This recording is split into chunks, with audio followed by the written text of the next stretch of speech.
예나예요.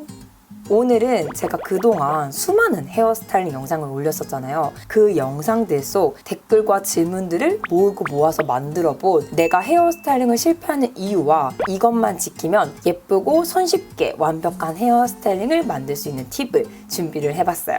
그럼 같이 시작해볼까요? 먼저 롤빗 선택법인데요. 시중에 진짜 소재와 두께가 다양한 롤빗이 너무 많잖아요. 그 중에서 나에게 맞는 롤빗을 선택하는 법을 알려드릴 거예요. 일단 첫 번째로는 롤빗 하나만으로 전체 스타일링을 할 수 있다? 이건 노입니다. 롤빗은 뿌리 부분 앞머리와 스타일링용 롤빗이 나눠져야 돼요. 앞머리 부분과 뿌리 부분, 이런 디테일한 부분을 할 때는 돈모로 되어 있는 롤빗을 사용하는 게 좋아요. 이 실리콘처럼 생긴 부분 안쪽에 돈모, 돼지의 모가 있어요. 이 모가 촘촘하면 촘촘할수록 머리를 꽉 잡아준다고 생각하시면 돼요. 그래서 여기가 촘촘할수록 내 뿌리 부분이나 앞머리를 한 올도 놓치지 않고 꽉 잡아줄 수가 있는 거죠. 근데 이때 너무 또 촘촘한 거를 초보자분들이 사용하게 되면은 머리가 엉키거나 롤빗이 잘 빠져나오지 않는 그런 불상사가 일어날 수 있기 때문에 돈모는 적절하게 있고 간격은 살짝 넓은 한 요 정도의 사이즈의 롤빗을 사용하면 앞머리와 뿌리 부분에 충분히 사용하실 수 있습니다. 요거는 올리브영에서 구매한 롤빗이고요. 가운데에 알루미늄이 들어있어요. 제가 이따가도 보여드릴 건데 알루미늄이 들어있게 되면은 열 전도율이 높아져가지고 내가 한 온도보다도 더 고정력 있게 짱짱하게 스타일링을 유지시켜줄 수 있기 때문에 초보자이신 분들은 좀 간격은 적당하게 넓으면서 돈모가 있고 이 알루미늄이 있는 거 이런 걸로 앞머리와 뿌리 부분을 해주시면 훨씬 쉽게 스타일링을 해주실 수 있어요. 요거는 근데 살짝 뿌리 부분 하기에는 두껍기는 한데 이 정도면 저는 앞머리와 뿌리 둘 다 하긴 괜찮더라고요. 만약에 나는 뿌리 부분을 조금 더 세밀하게 하고 싶다. 그럼 이거보다 조금 더 얇은 사이즈의 롤빗들을 구매하시는 게 좋고요. 그냥 적절하게 앞머리, 뿌리 다 사용하고 싶다. 500원보다 조금 더 큰 약간 OK 정도? 이 정도 사이즈면은 충분히 스타일링 완벽하게 하실 수 있습니다. 근데 이때 나는 롤빗을 사용하면 사용할 때마다 모발이 낀다, 잘 안 빠진다, 자꾸 엉킨다 하시는 분들은 돈모 타입보다는 이런 알루미늄, 실리콘이 이렇게 들어있는 돈모가 들어있지 않은 이런 롤빗을 사용해 주시면 훨씬 잘 빠지거든요. 정말 엉키는 게 확연하게 줄어들어요. 대신에 고정력이 조금 줄기 때문에 짱짱하게 잡아주는 느낌은 없고요. 좀 부드럽게 스타일링을 하기가 좋은 그런 롤빗이에요. 이건 다이슨 제품이고요. 얘도 마찬가지로 안에 이렇게 알루미늄이 같이 들어있어서 열 전도율도 높고 일반 이런 롤빗들과 다르게 간격이 좀 더 촘촘하게 되어 있어서 돈모는 아니지만 그래도 좀 고정력은 있더라고요. 그래서 이런 걸 사용해 주시면 엉킴 없이 스타일링을 좀 더 쉽게 하실 수 있어요. 그리고 롤빗 보면 가운데 이렇게 구멍이 송송송송 뚫려있는 롤빗들이 있어요. 그런 롤빗들도 열 전도율을 높여주고 바람이 통하기 때문에 좀 더 스타일링을 부드럽고 완벽하게 하실 수 있습니다. 저는 개인적으로 앞머리나 뿌리 부분은 좀 짱짱하게 잡아줘야 되기 때문에 돈모를 좋아하고요. 아랫부분은 머리가 길고 웨이브도 많이 들어가게 되면 회전율도 많아지기 때문에 엉키기가 좀 쉬워요. 그래서 아랫부분에는 이렇게 돈모 타입보다는 알루미늄으로 하는 거를 좀 더 추천드려요. 롤빗 두께는 롤빗은 고데기보다도 좀 더 고정력이 약하기 때문에 내가 원하는 스타일링보다는 조금 더 작은 롤을 사용해 주셔야 웨이브가 좀 더 짱짱하게 들어가요. 그래서 큰 롤빗으로는 C컬이나 가볍게 컬링을 넣어주는 용으로만 사용하실 수 있고요. 좀 더 웨이브기가 있게 좀 짱짱하게 말아주고 싶다 하시는 분들은 좀 더 작은 롤빗을 사용하는 것도 추천드려요. 그리고 롤빗을 사용하실 때는 여기 안에 머리가 많이 엉켜있으면 스타일링이 또 잘 안 되거든요. 꼭 틈틈이 면봉 부러뜨린 거나 이쑤시개로 한 번씩 쓱쓱 덜어내주시면 오랫동안 깔끔하게 롤빗을 유지하실 수 있어요. 그리고 가장 질문이 많았던 롤빗을 엉키지 않게 빼는 방법인데요. 롤빗을 사용할 때는 우리가 그냥 이렇게 말아주는 게 아니고 바람이랑 같이 말기 때문에 엉키기가 훨씬 쉬워요. 근데 빼는 방법이 있습니다. 이걸 그냥 잡아당기거나 그냥 이렇게 돌려버리면 오히려 더 엉키기만 하고 빠지지가 않아요. 예를 들어서 머리를 드라이로 같이 얘를 이렇게 해서 이렇게 말아줬잖아요. 이때 두 가지를 꼭 지켜주셔야 돼요. 내가 말았던 방향으로 그대로 빼주셔야 돼요. 그리고 두 번째 꼭 지켜야 할 부분이요. 이렇게 아래로 말았어요. 이걸 같이 아래로 빼면 잘 안 빠지는 경우가 많아요. 꼭 내가 말았던 방향보다 위로 들어서 빼주세요. 내가 드라이를 막 이렇게 말아서 해줬어요. 이렇게 해서 열을 막 줬어. 내가 뺐던 방향을 살짝 들어서, 내가 여기서 했다면 들어서 빼주시는 거예요. 그러면 진짜 엉킬 확률이 확 줄어들어요. 절대 하지 말아야 될 건 내가 이렇게 말고 나서 이렇게 빼는 거. 이렇게. 지금 잠깐 엉키는 거 보이시죠? 지금 제가 드라이가 없기 때문에 빠지는 거지, 여기에 바람이 들어가게 되면 사이사이에 모발이 더 엉켜있기 때문에 절대 빠지지 않아요. 그 다음은 드라이기 선택법인데요. 우리 드라이를 할 때 드라이 노즐이 너무너무 중요해요. 우리 이런 드라이기, 일반적으로 많이들 사용하는 이런 드라이기는 스타일링용이 아니라 모발을 말리는 용이에요. 그래서 노즐을 보시면 좀 넓어요.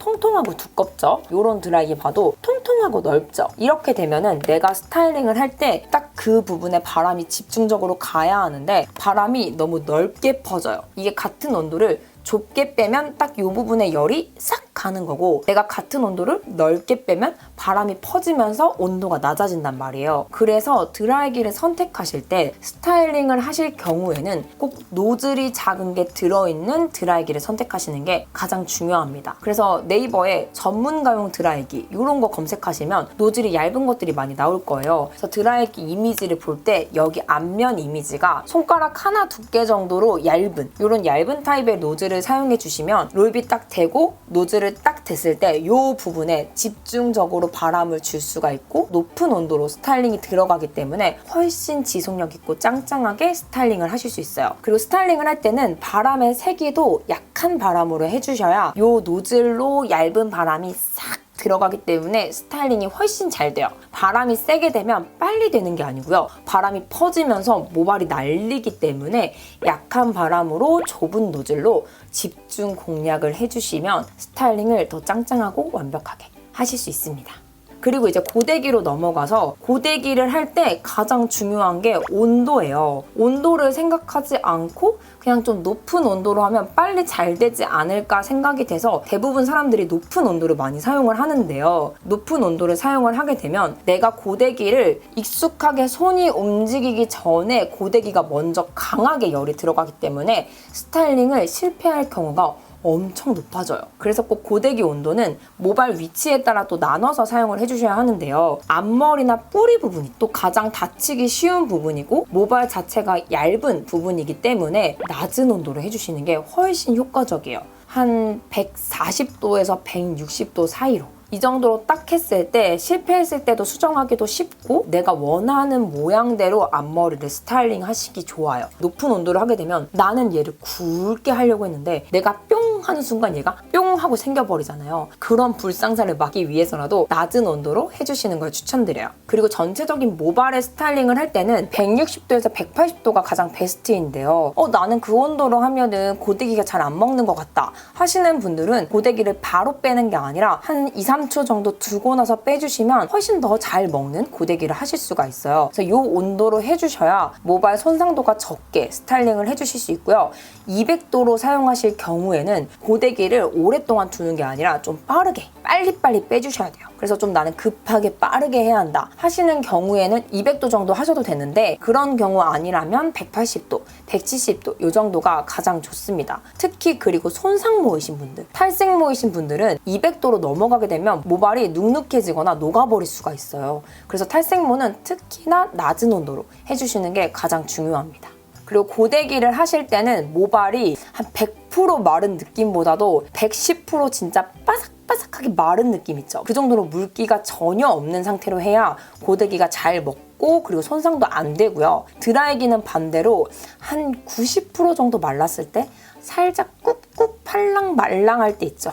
그때 해주시면 훨씬 더 드라이가 잘 먹어요. 머리가 마르면서. 그래서 고데기나 드라이를 할 때마다 내가 오늘 스타일링 기기를 선택하기 전에 머리를 말리는 양을 결정해 주시는 것도 중요해요.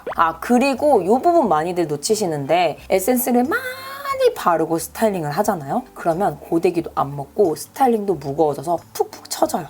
그래서 스타일링 할 때는 스타일링 전용 에센스를 사용해 주시는 게 가장 좋고요. 좀 수분 타입 에센스들 있죠. 그런 거를 젖은 모발일 때 사용을 해주시고 나서 모발을 말려주시고 스타일링을 해주시는 게 가장 중요해요. 다른 에센스를 다 말리지 않은 상태로 하거나 마른 모발에 에센스를 너무 많이 바르고 스타일링을 하게 되면 고데기 할 때마다 그 치직치직 나는 소리가 되면서 그 부분에 고데기가 잘 안 먹어요. 눅눅해지고 오히려 뿌리 볼륨을 살려도 무게 때문에 푹 처지는 걸 느끼실 수 있거든요. 그래서 스타일링 전에 에센스를 사용할 때는 너무 무겁지 않은 타입으로 또 너무 많은 양보다는 적절한 양을 적당히 발라서 완벽하게 흡수시켜준 다음에 스타일링을 해주시는 게 가장 좋고요. 스타일링 이후에 바르는 에센스도 너무 많이 바르게 되면 무게 때문에 처질 수가 있어요. 그래서 스타일링 전용 고정력을 높여주는 에센스들을 사용하는 거를 추천드려요.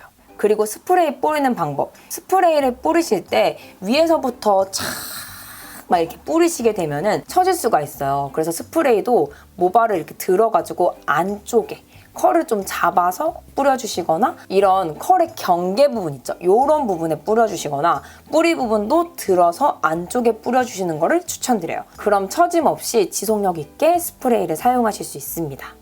그리고 이제 마지막으로 식혀주기인데요. 요거는 사실 제가 너무 많이 얘기해가지고 우리 사바나들이 너무 잘할 텐데 너무 중요하기 때문에 다시 한번 이야기를 해보자면 모발은 식혀지는 과정에서 고정이 되는 거예요. 내가 열을 준 상태에서 고정이 되는 게 아니라 열을 줬는데 그 열이 식혀지면서 이 모양이 유지가 되는 거거든요. 그래서 드라이를 할 때나 고데기를 할 때나 어떤 기기를 사용하든 열을 주고 나서 꼭 그 모양대로 유지시켜 주시는 게 가장 중요해요. 열이 식을 때까지. 고데기를 이렇게 땡글땡글 말아주고 나서 요거를 바로 이렇게 손으로 빗질을 해버리면 고데기가 금방 풀려버려요. 그래서 고데기를 하고 나서 가만히 내비뒀다가 이렇게 해주셔야 내가 원하는 스타일링을 유지하실 수가 있어요. 이건 진짜 꼭 지켜주셔야 완벽하고 예쁜 스타일링을 하실 수 있습니다. 그럼 이렇게 해서 오늘 그동안의 질문들을 모으고 모아서 만들어본 내가 헤어스타일링을 실패하는 이유와 이것만 지키면 더 예쁜 스타일링을 할 수 있다 영상이 끝났습니다. 그럼 오늘 영상도 도움이 되셨으면 좋겠고 도움이 되셨다면 구독 꾹, 좋아요 꾹, 댓글 많이 남겨주시고 또 보고 싶은 영상, 궁금한 영상이나 보고 싶은 헤어스타일링 있으실 때는 언제나 댓글 많이 남겨주세요. 그럼 지금까지 예쁜 나를 찾는 시간 예나였어요. 다음에 또 만나요. 안녕.